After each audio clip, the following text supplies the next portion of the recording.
Ladies and gentlemen, welcome to another episode of My Unfair Advantage. In this episode, we're going to talk about branding power. This is very misunderstood, and branding is really something that you need to understand if you're going to grow your business to, the point where it's sellable in the future.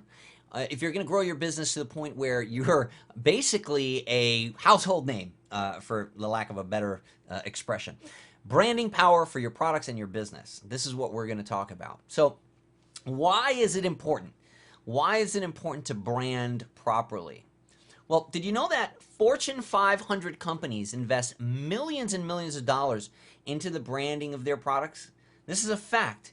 There are companies out there that are branding companies, and they consist of huge focus groups of people and the ability to create surveys and focus groups, test markets, just to find out the appeal of certain names and certain colors and how people will respond to specific branding. And these companies make a lot of money by creating brands for other companies that want to release products into a marketplace. Proper branding creates an anchor in the customer's mind, which can be triggered by recurring events. When you really build a brand, every time that somebody has that recurring need in their life, your product is what's going to pop into their mind. And that is what branding is. Branding is that when you're driving down a road and you just see the golden arches, you know what's there. Sometimes just seeing the golden arches might make you hungry. It might actually remind you of the taste of the chicken McNuggets that you can get at McDonald's. And this is called powerful, proper branding. It literally creates an anchor in your mind. Sometimes it can even trigger smells. Sometimes it can trigger sounds. It literally can cause you to have a certain feeling and to cause you to take action on that feeling if the branding has been done properly. Proper branding also increases the perceived value of your product and your company. It makes you more sellable. So here's what I mean by that. A lot of people make the mistake of not looking at branding as something that they're going to need in the future for the purpose of selling their company at large or their brand at large. Sometimes we're, as internet marketers, we create little digital information products like ebooks and things like that, and we put our own name to them, right? So I made this mistake in the beginning. I said, like, Omar Martin's Secrets to Success.com or whatever. That's just an example, right? But how sellable is that later? If I sell that to someone, I literally have to sell my name to them. And when I mean by sell it, I mean license it. I mean, imagine if my company name is Omar Martin Inc. When I sell that, I literally have to sell me. That company becomes of little value without me because I literally am the brand. My face, my image, my name is the brand. So it becomes tough to sell that later. And if you spent years creating products, launching products, and creating a brand for yourself, something that's known and recognized in a particular marketplace, then when it comes time to sell it, maybe for a couple $1,000,000 or what have you, after all of the work that you've done branding yourself, somebody like myself who could be a potential buyer of your company says, well, hold on a second, why would I buy this without you? This brand is no good because it's yourname.com or it's your name is on every single product. Your face is on every single product cover. That doesn't mean that you can't be on the inside of the product, teaching, training, and so on. I'm saying on the front cover, on the name, on the logo, that kind of thing. When you proper brand something, it's going to increase the value of your product and your company, and it's going to make the entire thing more sellable later on. It's also going to rejuvenate some products. Let me tell you a little story about a company that you might know called Procter & Gamble. Procter & Gamble paid over $1 million to another company called Lexicon Branding. Lexicon Branding is a branding company. And like I said earlier, there are companies like this out there that they just have branding and they just have scientific studies and they do all kinds of things to figure out what name, what marketing angle, what logo, what concept, what story, what brand is going to make more money for a product and a company. That is what Procter & Gamble went to Lexicon Branding for. That's the service that they hired them for. See, Procter & Gamble had this product on the shelves for years, and they weren't selling it. It just wasn't making them any money. And in 1998, they decided, well, after 20 years of having this product on the shelves, I think that the bean counters over at Procter and Gamble said, well, I think it's time to do something with this. We there's probably a market for this, and they decided that we're going to hire Lexicon Branding to repackage this, to give it a name, to give it a brand. And they did. And that product that had existed in Procter & Gamble's portfolio, in Procter & Gamble's product catalog for years, almost 20 years, in 1998, all of a sudden, after having hired Lexicon, became their #1 selling product called Febreze. So this was an air freshener type of product that it existed for years, but then they couldn't sell it. It was one of their signature products. They couldn't sell it. Then they hired this company to name it Febreze and to give it this logo, this color scheme, right? The window, the gust of wind coming through, to brand it as a particular thing. I actually read this on a website. I'm actually going to quote a website. One of the biggest problems that Procter & Gamble's research has discovered was that bad smells simply didn't happen often enough in a consumer's life. Interviews showed that consumers liked Febreze when they used it, but that many customers simply forgot that it was in the house. The researchers at Procter & Gamble and Lexicon Branding realized, academic findings on habit formation, by the way, that they had enormous implications for selling Febreze. Because bad smells occurred too infrequently for Febreze habit to form. So they were trying to sell their air freshener based on, hey, when you have a bad smell in the house, spray this, right? But bad smells in the house don't happen often enough for them to sell this enough, right? So it's like, okay, so when you cook fish, how often do you really cook fish in the house? Well, let me tell you, some houses bad smells happen more often than others, but at large, as a company, it just wasn't enough. The fact, trying to anchor the need for this product to a bad smell occasion was not enough for them to truly make enough money with this and to sell it, because it just wasn't habit forming. So the marketers started looking for more regular cues on which they could capitalize, more regular cues which they could anchor this product to. The perfect cue, they eventually realized, was the act of cleaning a room, something that studies showed their target audience did almost daily. So think about that. Procter & Gamble, with Lexicon's help, they started producing commercials showing women spraying Febreze on a perfectly made bed, right? An act that you do every day. Spritzing it on freshly laundered clothing, an act that you do much more often than you have, bad smells, right? The product's imagery was revamped to incorporate open windows and gusts of fresh wind, an airing that is part of the physical and emotional cleaning ritual. In a sense, the product originally intended for use on piles of smelly, dirty clothes was eclipsed by its exact opposite, a product used when women confronted a clean and tidy living room.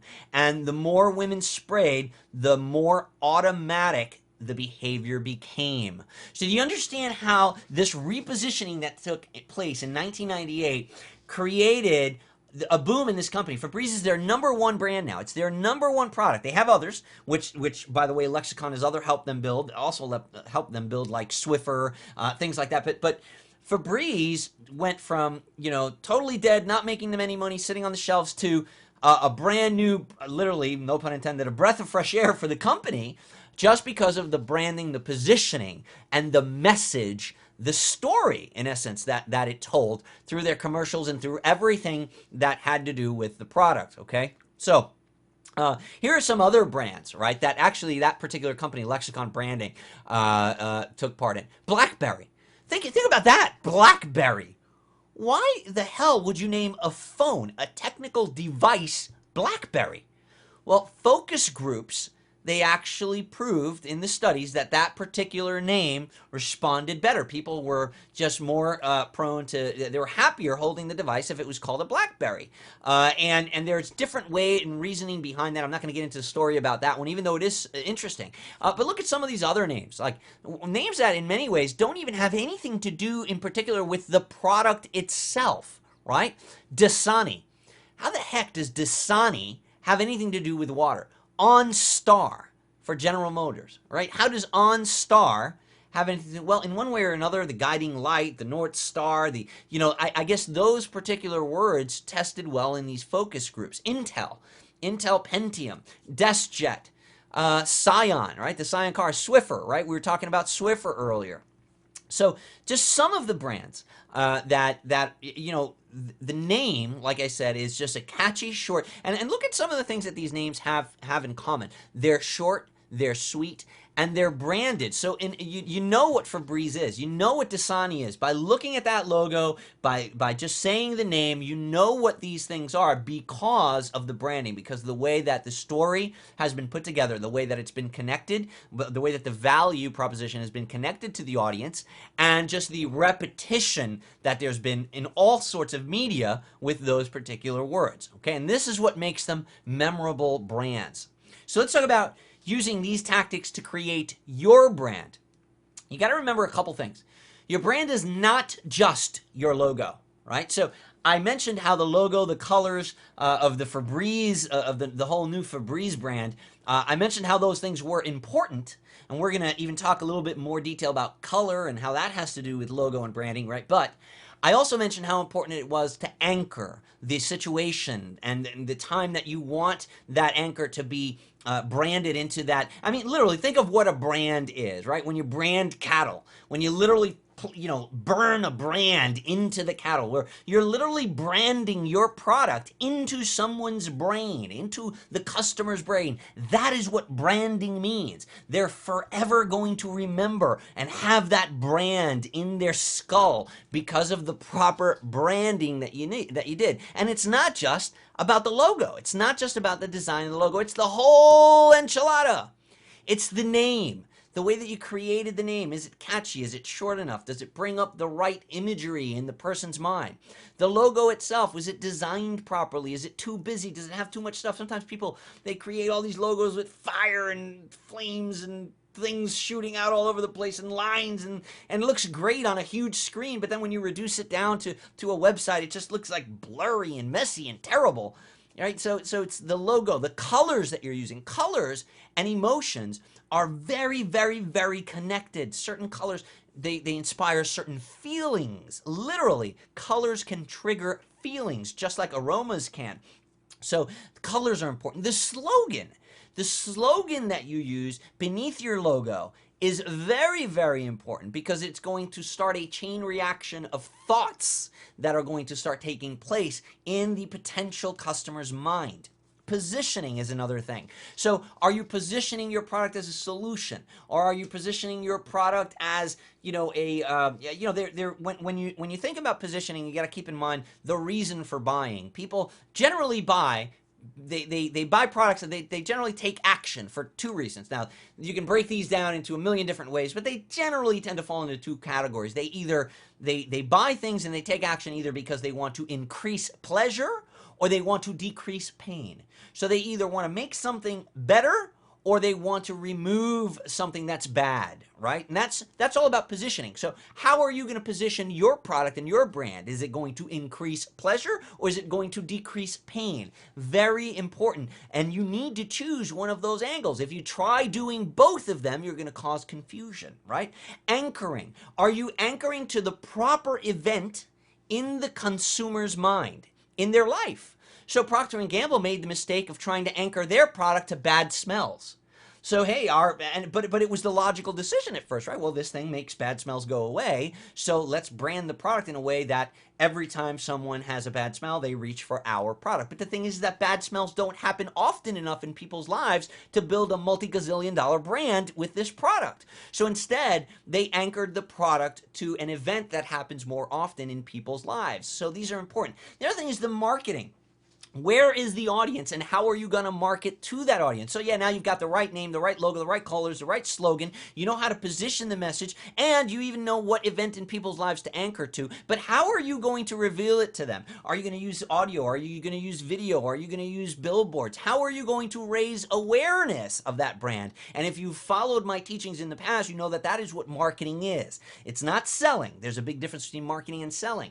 Marketing is the raising of awareness to a brand. It's making it so that they know the brand and they understand what it is. They can connect to the story and the need for that product. Selling that product and commanding action and getting them to give you their credit card is something completely different.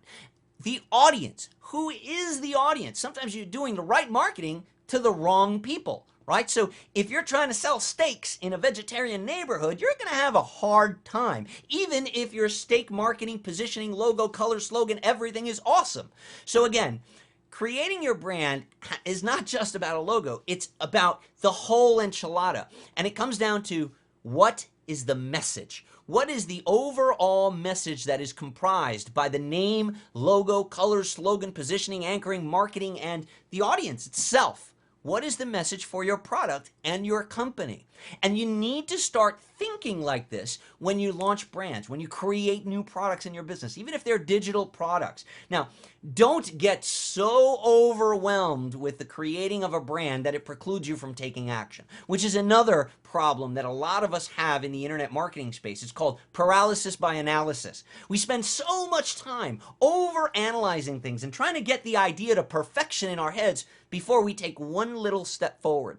All I'm saying is that you need to be mindful about these things when you're creating your brand, your brand rather. And you need to be mindful in the sense, well, you don't want to create website URLs that are like, everybody makes this mistake in the beginning. They do things like myawesomesuperduperlistbuildingcourse.com. Brand that. How the heck are you going to brand that, right? Compare that brand with Febreze.com, right? So again, you need to keep all of these things in mind when you're creating those product names and logos. And we're going to get into a little bit more detail with it. We're going to talk a little bit about the image that you need to put in people's minds. Your image is not just the logo. It's everything. It's the actual picture in the mind's eye of the consumer. That is the image. And a lot of things comprise that image, a lot more than your logo. All of their senses come into play. Smell, taste, sound, everything comes into place. Like the example that I made earlier with McDonald's, right? So sometimes image can have a negative effect as well, right? So sometimes if you anchor something with a bad experience, for example, I'll never drink Southern Comfort, no matter how good the branding is, because everybody's had that young drinking experience with one particular liquor. Mine was Southern Comfort. Now the smell of it alone brings back that heaving, right? I can drink other liquors, but not that one. This is a good experience, a good example of negative branding, right? So that logo, I'm oh my goodness, I'm feeling it right now even. It's just that powerful. So your name and your image should trigger certain emotions in the viewer, and this can be accomplished a number of ways, including colors and association. Association is what I'm talking about right now, where I associate that Southern Comfort brand with a bad experience in my past, and therefore that's called negative branding. So in your particular case, for all of your products, your goal as a product creator, as the marketer, as the vendor, is to associate your brand with good experiences, with positive things. And that, together with the imagery, with the logo, the colors, the slogan, the positioning, the marketing, the message, all of that stuff, that's going to compose the image that's going to trigger the proper emotion. Let's talk about colors. Here's a color emotion guide, right? And this is how intense this is. Did you know that certain colors in certain logos, they literally create and they activate certain neurocenters of your brain? This is a fact. This is neurology. This is reality. This is not like, like some kind of theory. This is a fact. Yellows and golds, they symbolize optimism, clarity, and warmth. So look at some of these logos that portray optimism, clarity. Nikon, UPS. Look at Subway. Look at Best Buy, AOL. And how about that one? McDonald's. I mean, look at all these different brands that signify optimism. How about orange? Orange signifies in our brains, it triggers friendliness, cheerful, confident. Nickelodeon, Hooters, of course, alongside Nickelodeon. Imagine that. Amazon, Firefox, Fanta, Stars, Harley Davidson, Crush, Gulf Gasoline. Are they even around anymore? How about red? Excitement, youthful, bold. Kellogg's, Kmart, Coca-Cola, Ace Hardware, Exxon, Netflix, Avis Car Rental, Nabisco. Huge brands, and they're all associated with excitement. Budweiser, associated with excitement. How about these guys over here? Creative and imaginative. Wise. Sci-Fi Channel is purple. Big Brother and Big Sister, purple. Yahoo, purple. It's creative, it's wise. Taco Bell, fourth meal. So you see these relations, see these correlations. Blue, trust, dependable, strong. Did you know that blue is one of the highest converting colors for your website? This has been tested, it's been proven. Why? Because it establishes trust. It establishes dependable strength in the eyes. This is all done subconsciously. On a subconscious level, these emotions are being triggered simply by the color you've chosen. But you think your thing looks great and yellow and red and purple and neon and glowing, glaring stuff. But at the end of the day, in reality, simple blues and grays tend to convert really, really well on websites. Dell, Lowe's, American Express, Hewlett-Packard, Oreo. Peaceful is green. Peaceful, growth, health, healing. These are earth colors, right? So peaceful palettes like, light blues, light greens, even some browns, earth tones. John Deere, you've got Whole Foods, BP, Monster, Starbucks. How about balance? Gray. Balance is neutral and calm. So the Apple logo is gray. Wikipedia is gray. Honda, Puma. So again, these are some of the different trigger points with colors. And how about logos that try to hit every single one of these points? Colorful colors like NBC that have every single color in this spectrum. Google has every single color in this spectrum. So eBay is another one. So again, these are things that you should consider when you're creating your logo, when you're selecting a palette to give to your graphic designer. You should consider the emotion guide and the role that color plays in the emotion that's triggered by your brand. So let's be more specific about the creation of your brand. I have 6 things to go over. When you're creating your brand, you should put some thought into it. Don't put that much thought into it that it will preclude you from even starting in the creation of your product. But overall, you should have a method to your madness. Collect the backstory. What's the culture of your product? What's the culture of your audience? Are you addressing the culture, the opportunity, and the challenge with your product, with your brand, right? So are you addressing, is your brand addressing these things that your product hits on? So if your product is going to be addressing these things for the prospect, for the buyer, then your brand should address them as well. It should address the culture, the type of people. There's a certain type of people that are associated with a certain type of product. And if you think that that's wrong, well, you don't know marketing. You have to market to a target audience. The worst thing that you could do in your marketing is to try to make everybody happy.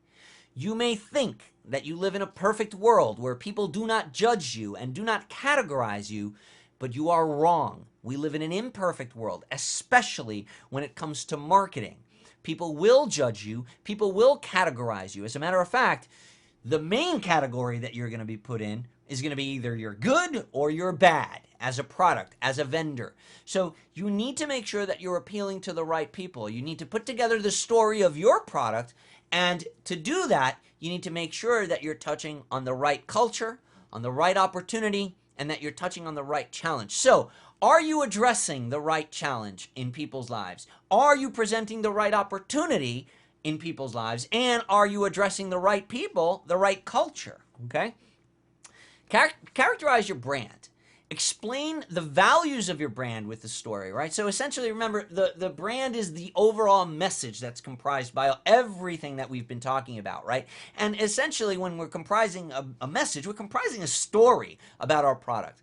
And you need to have values, right? So what are the values of your product? Shape the story and the brand around those values. What do you represent? What do you stand for? So that's the second part of creating your brand. The next thing is characterizing the prospect.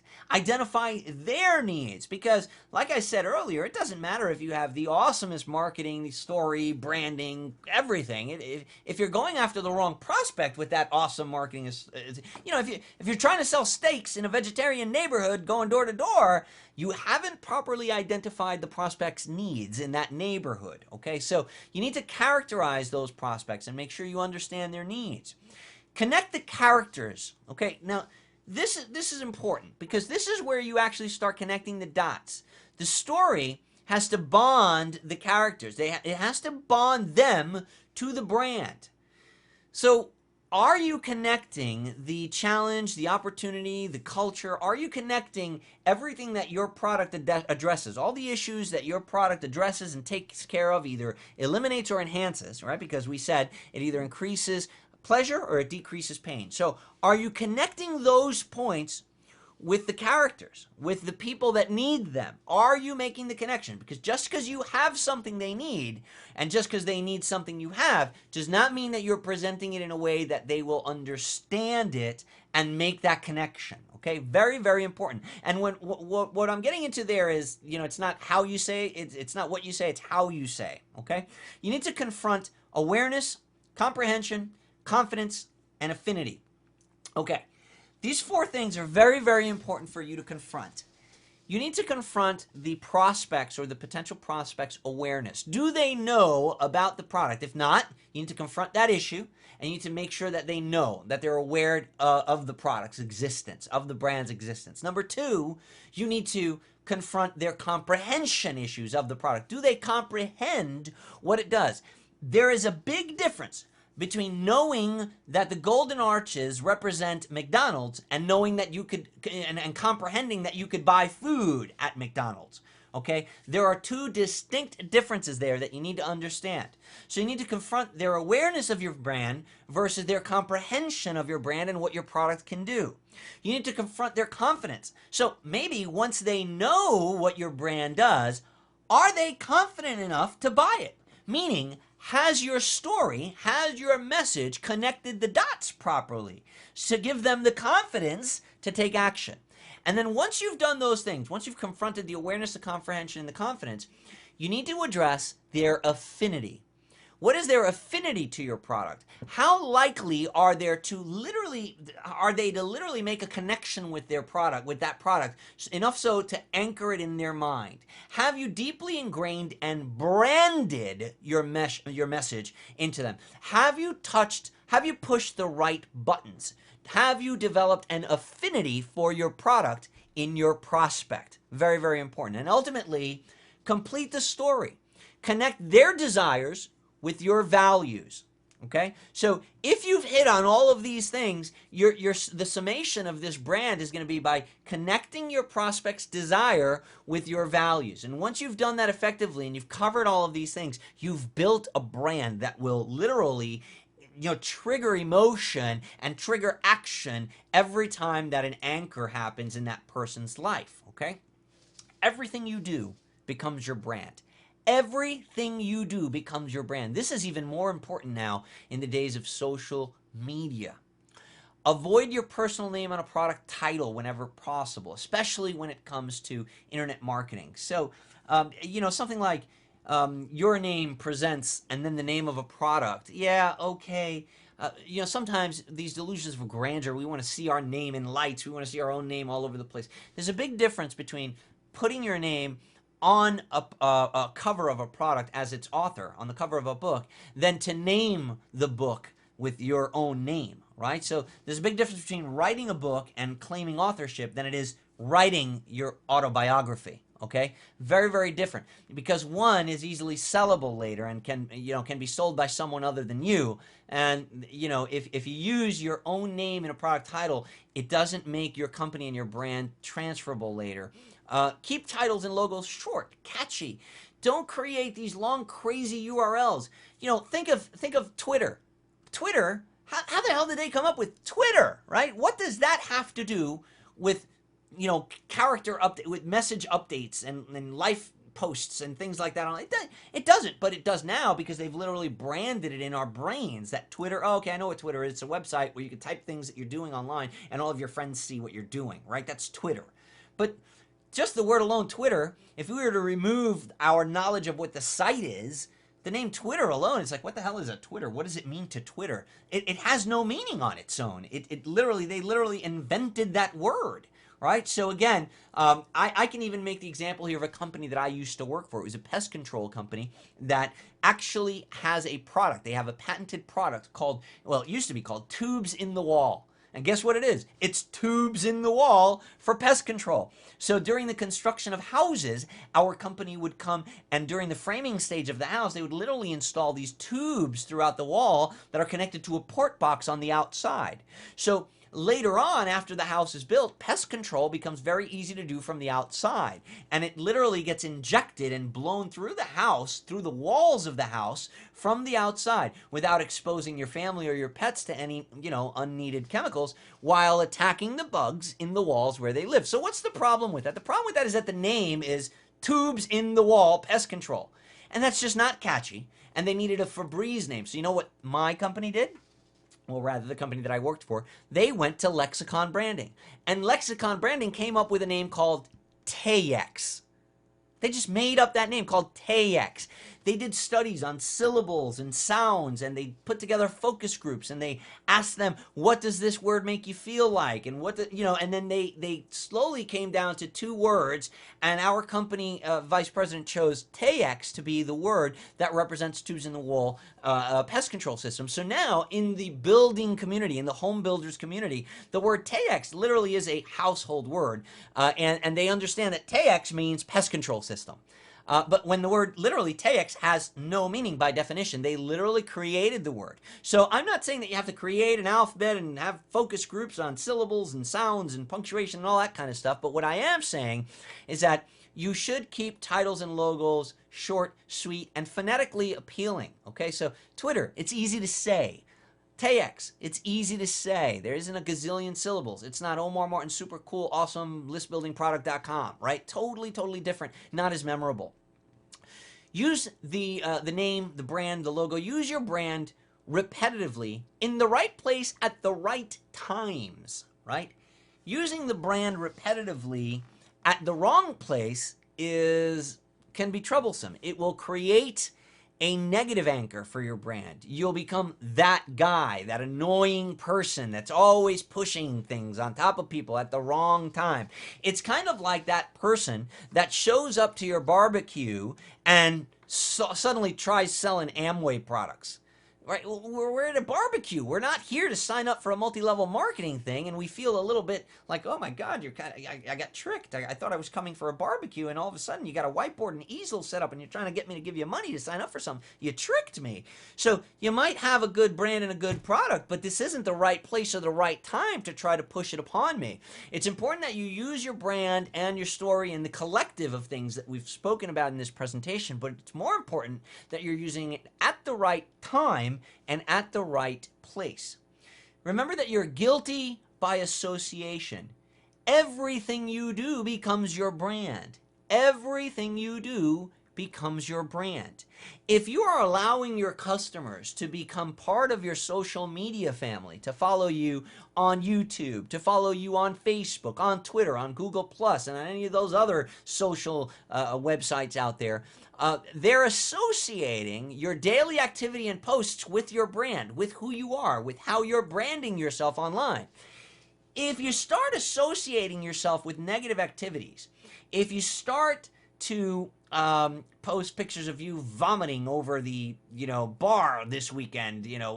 If you start associating yourself with things that are counterproductive to the elevation of your brand, then people will associate your brand with those negative anchors as well. This is why, as internet marketers, we have to be very cautious of the photos and things that are released out there, especially if we're doing business under our own names and we're running an honest and ethical business and we're being upfront and we're letting people know who we are. Hey, I am the creator of this product. I am the author of this product. Well, guess what? You're guilty by association now, because anything and everything that you do online will now be associated with that product, whether you like it or not. You do not live in that dream reality where it's okay to wear a bone through your nose and have purple hair and think that you're going to appeal to everyone. People will judge you by the things you do, by the way that you look, by the way that you dress, by the way that you smell, and definitely by the way that you act. And they will cast the same judgment that they cast on you, on your products, and anything that you create. Throughout history, this has been known to happen to families, right? How many families in history has the name been tainted because of something that a grandfather or a father did or something like that, right? It's been passed down, that tainting thing, because this is reality. And as much as we'd like to believe that we don't live in this world, this is the world that you're trying to sell products in. You're guilty by association.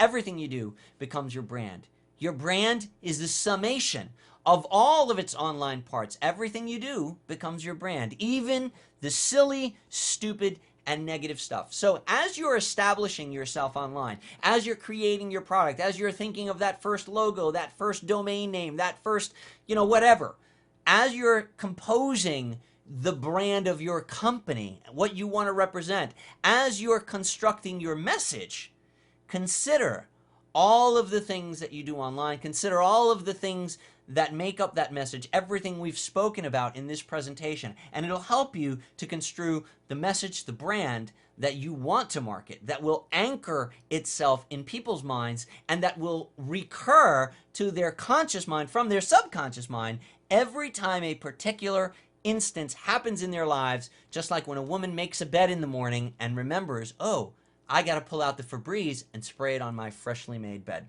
Thank you for watching this video, and I look forward to seeing you in the next video. Take care.